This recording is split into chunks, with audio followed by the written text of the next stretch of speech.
Buenas tardes, queridos alumnos. El día de hoy voy a tener a bien explicarles un poquito en relación a lo que son los principios generales del derecho, ya que en clase no nos ha dado tiempo culminar con esos puntos que van a ser objeto de ponderación en su examen parcial, ya que ya se aproximan los exámenes, entonces vamos a tratar la manera de colaborar un poquito con esta pequeña grabación. Vamos a iniciar con lo que es una pequeña definición de lo que es derecho notarial y podemos decir que es un conjunto de normas y doctrinas que rigen la función notarial, la organización del notariado y la teoría formal del instrumento público. En este sentido, podemos tener varias opiniones de varios tratadistas, pero nosotros vamos a utilizar esta en el sentido de que tenemos tres instituciones propias de lo que es el derecho notarial. Hablamos en relación a la función pública del notario, ¿verdad? Como profesional del derecho, que ejerce una función pública otorgada por el Estado, en la cual pues desarrolla todo lo relativo al derecho notarial, la conservación, la reproducción y el resguardo de todos los instrumentos públicos que él autoriza y en los que él intervenga, y tiene también la función de actuar dentro de los hechos para los cuales es requerido. Entonces ahí tenemos dos definiciones, la primera que es la de derecho notarial y la segunda que es la del notario. Encargándonos ya propiamente de lo que son los principios fundamentales, podemos también, antes de hablar de los principios en sí, también especificar un poquito lo que es el objeto del derecho notarial. El objeto del derecho notarial en punto sencillo es la creación del instrumento público. La creación del instrumento público es la actividad propia del notario dentro de lo que es el derecho notarial, y esa creación va a ser parte de la explicación de las características también del derecho notarial.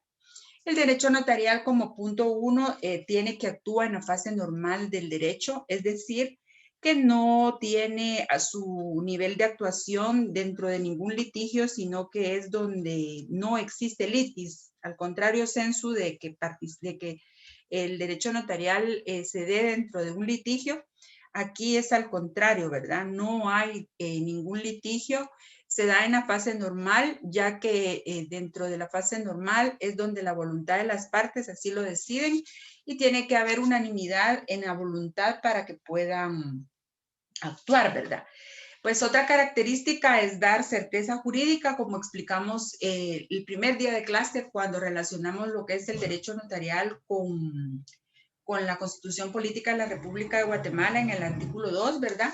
También hablamos de lo que era el artículo 154, donde es la delegación de la función pública, y el 49 del Código Civil, cuando se nos faculta para autorizar matrimonios.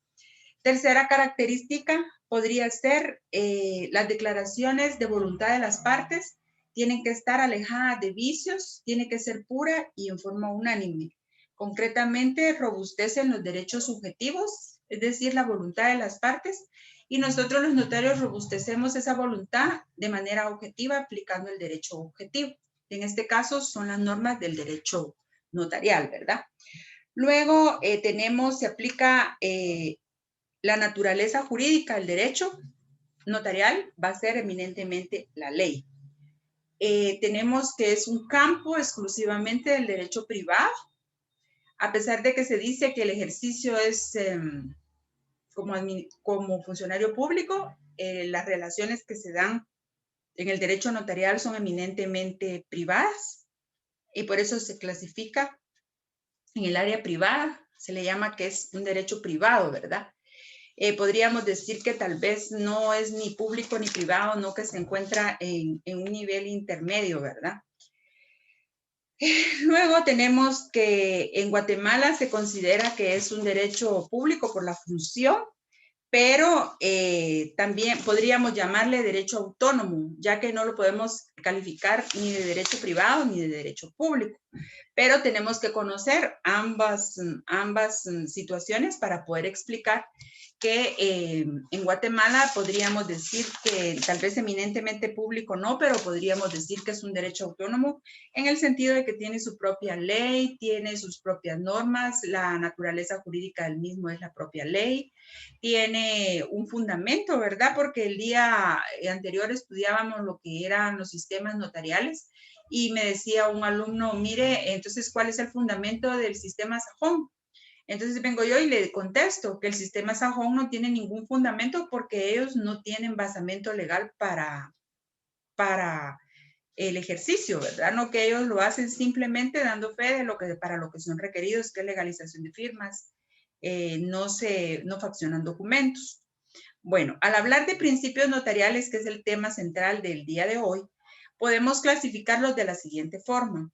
Vamos a tener primero la clasificación de los principios propios y los vamos a identificar como los siguientes. Principio de fe pública, principio de forma, principio de autenticación, principio de rogación, principio de consentimiento, unidad del acto, protocolo, seguridad jurídica, publicidad, unidad de contexto y función integral. Y el último, de imparcialidad. Voy a tratar la manera de desarrollar cada uno de la manera más sencilla para que ustedes los puedan entender. Primero, la fe pública.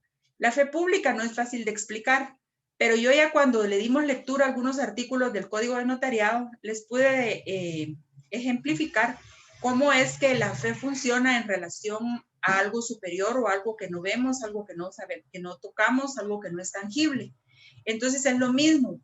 La fe pública que nosotros ejercemos cuando somos investidos de la misma por la grabación de notarios, entonces esa es la que se ejerce y es la que se ejercita en relación a la mente de todo el Estado de Guatemala, tanto el Estado para garantizar el bienestar y la seguridad de los bienes, como de las personas interesadas particulares para la búsqueda de su notario, en el sentido de que tienen que tener confianza que su notario va a tener fe pública y va a poder hacer las cosas fehacientemente, ¿verdad? Se discute que la fe pública tiene un carácter o una calidad de un principio o es una, ¿qué se podría decir? Una figura que no es principio, sino que es, podría ser, yo tengo eso en, dice que se podría tratar como, ¿cómo decirles?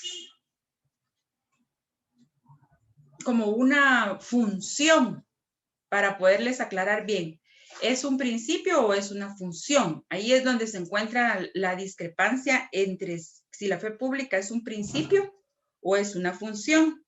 Lo podemos tomar como un principio real notarial del derecho, pero cuando ya se da la función del derecho notarial, en sí, en el código, también se toma como una de las funciones del notario para hacer constar y autorizar hechos y contratos en que intervenga el notario por disposición de la ley o a requerimiento de parte.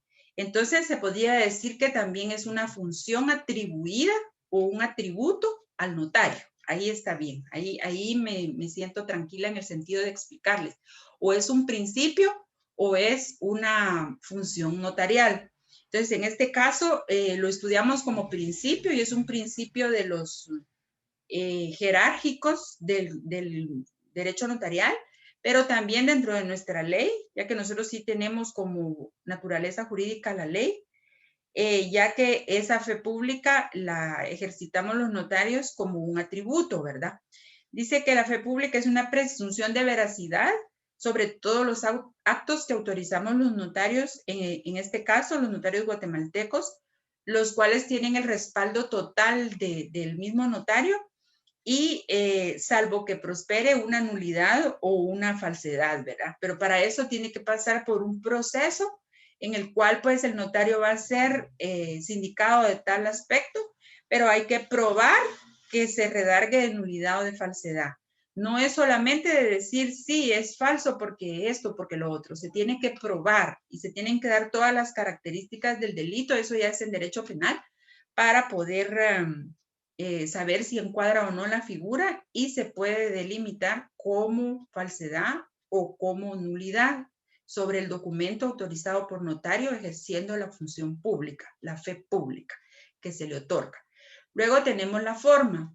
Cuando yo explico la forma, me gusta siempre indicarles cuando los requirentes llegan a nuestras oficinas que no requieren algún servicio notarial, donde ellos solo le vienen a expresar al notario o a la notaria qué es lo que desean, pero ellos no tienen lenguaje técnico, no saben el nombre del contrato, no saben el acto que se va a llevar a cabo. Entonces son los notarios, somos nosotros los notarios los que le tenemos que dar forma a esa voluntad de las partes. Así como le vamos a dar autenticación, que lo vamos a volver auténtico, de esa misma forma le vamos a dar la figura de qué es lo que corresponde a cada solicitud que las partes nos hagan. El Código de Notariado en el artículo 29 nos enumera también los requisitos para redactar un instrumento público. Según el instrumento público que sea el cual tenemos que redactar, en el artículo 29 el Código de Notariado nos da los requisitos para poderlo redactar. Por ejemplo, en el Código Procesal Penal, en el artículo 302, se establece los requisitos que deben cumplirse para elaborar una querella. El ejemplo es que en el Código de Notariado, en el artículo 29, nos da todos los requisitos para poder hacer un instrumento público. Son requisitos generales, ¿verdad?, que tiene que contener un instrumento público. Luego, ahí le podemos ir dando forma, ¿verdad?, según el documento que nosotros vayamos a crear.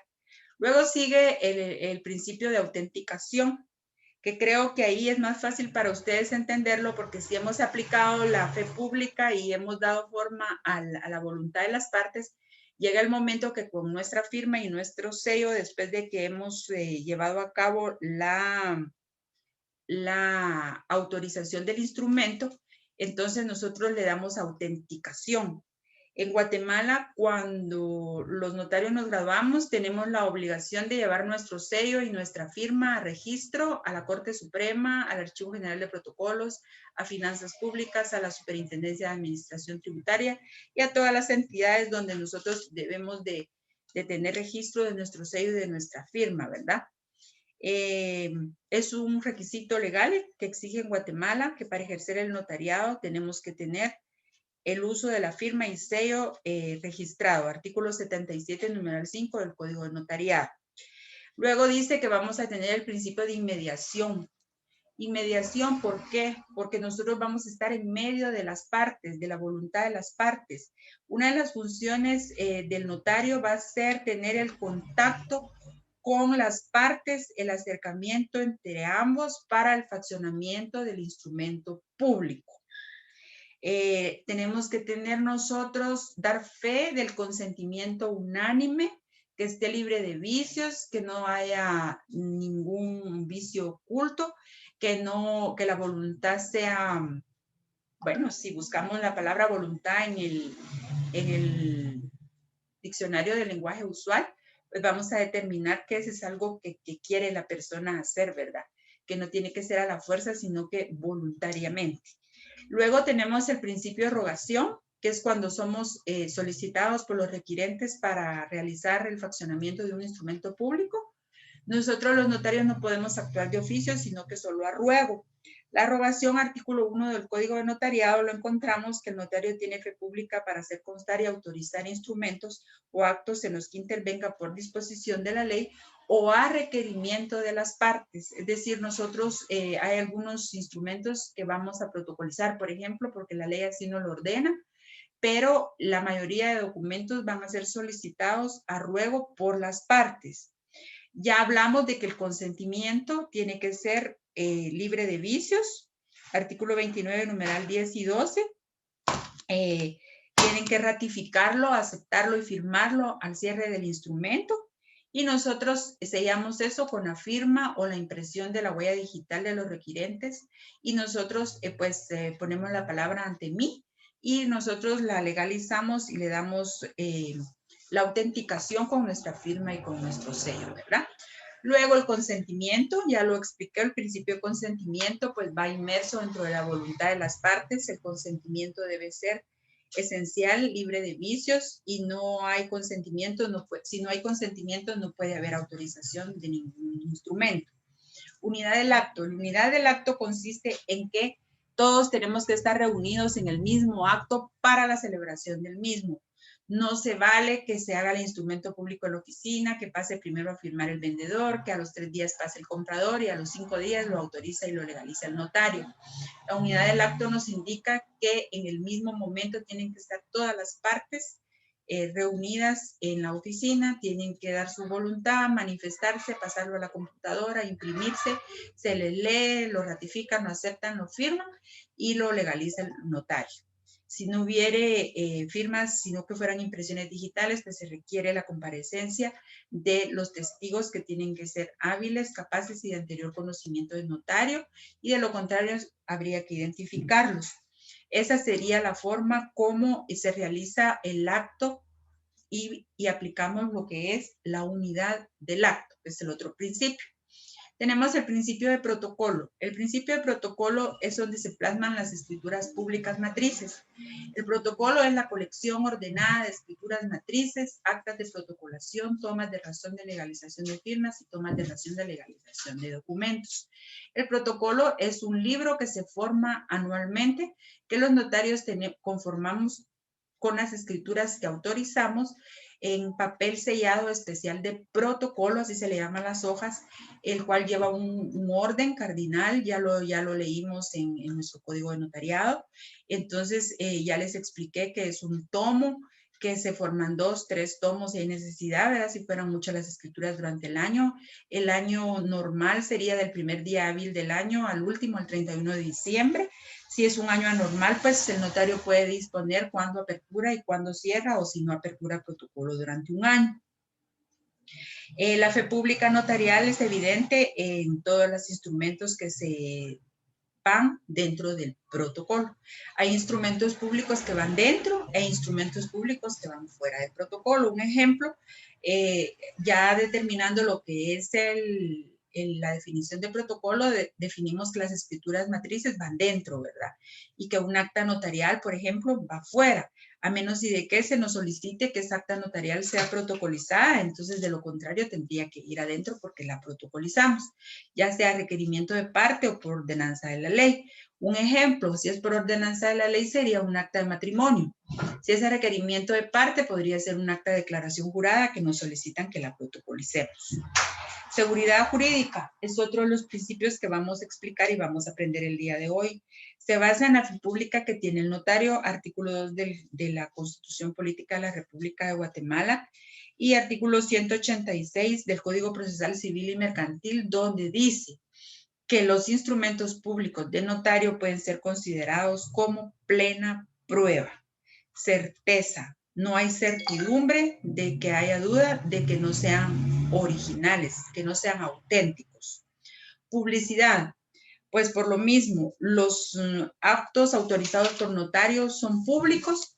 El Archivo General de Protocolos recibe nuestros duplicados y nuestros testimonios especiales, que luego pone a la vista de cualquier particular que quiera sacar sus copias o certificaciones del mismo.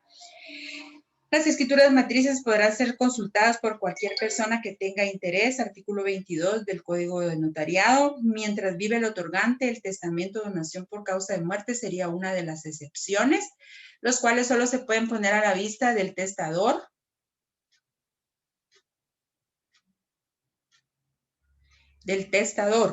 Desde luego, el Código de Notariado impone la obligación al notario de expedir testimonios o copias de las escrituras que autorice a cualquier persona que lo requiera. Entonces, el actuar notarial, la procedencia del actuar notarial es público, ¿verdad? Es otro principio general, principio del derecho notarial, que publicidad. No podemos tener en privado, permítanme solo.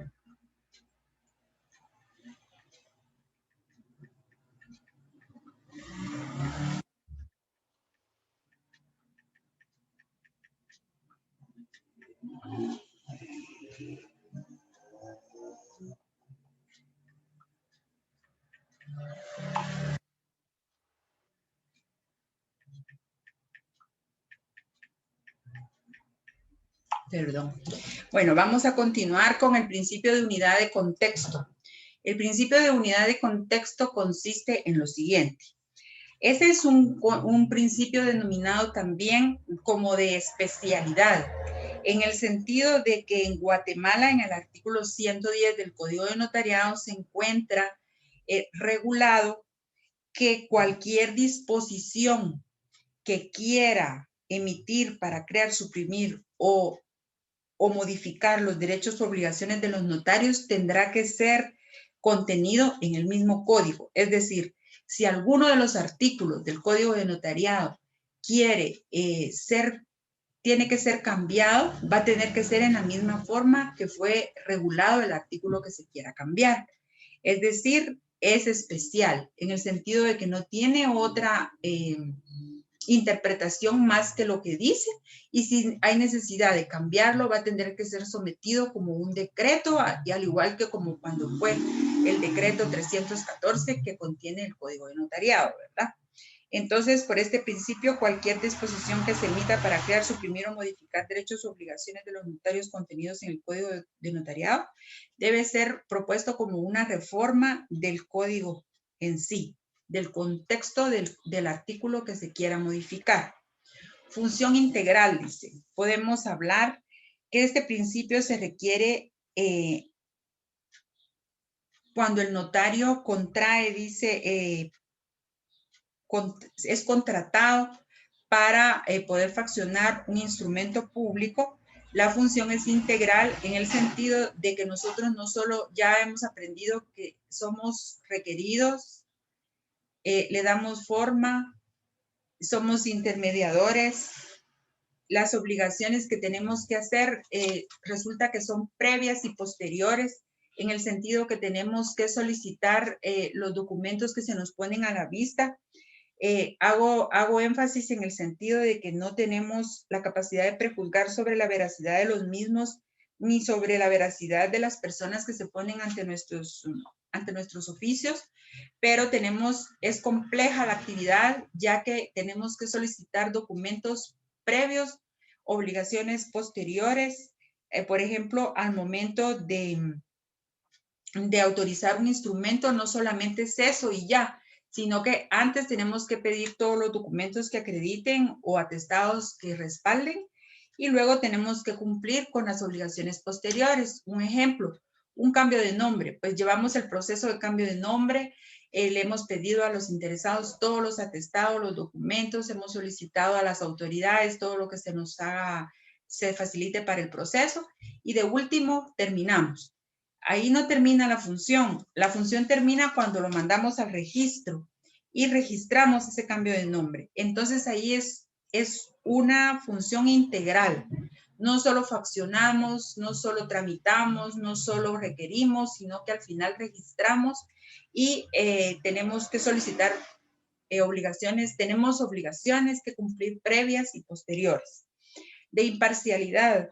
La imparcialidad es una característica que puede asumir el notario, que tiene que asumir el notario, en el sentido que no puede estar de un lado o del otro. Tiene que resolver sus cosas con ética y con un nivel elevado de profesionalismo para no inclinarse por ninguna de las dos partes. Tiene que ser completamente integral. Es así como termino de dar explicación a lo que son los principios propios del derecho notarial. Luego sigue la fuente del derecho notarial que eminentemente hemos estudiado, que se dice que es la propia ley. Nosotros tenemos el decreto 314 que contiene nuestro código de notariado.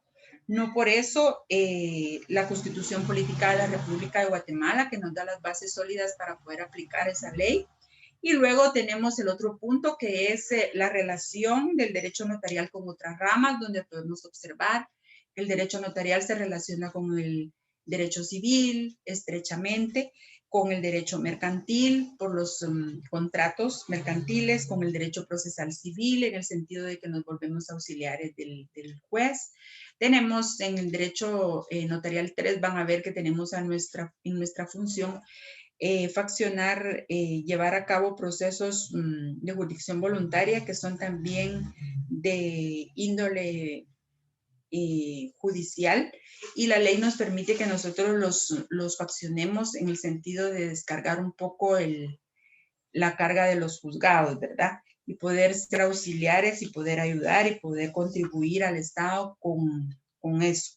También tenemos relación con el derecho administrativo, en el sentido de que podemos aplicar la ley denominada contencioso administrativo, un juicio de cuentas, el derecho registral eminentemente explicado en el sentido de que casi todos los actos que desarrollamos los notarios pues terminan en los registros, ¿verdad? Si es una compraventa, pues en el registro de la propiedad inmueble.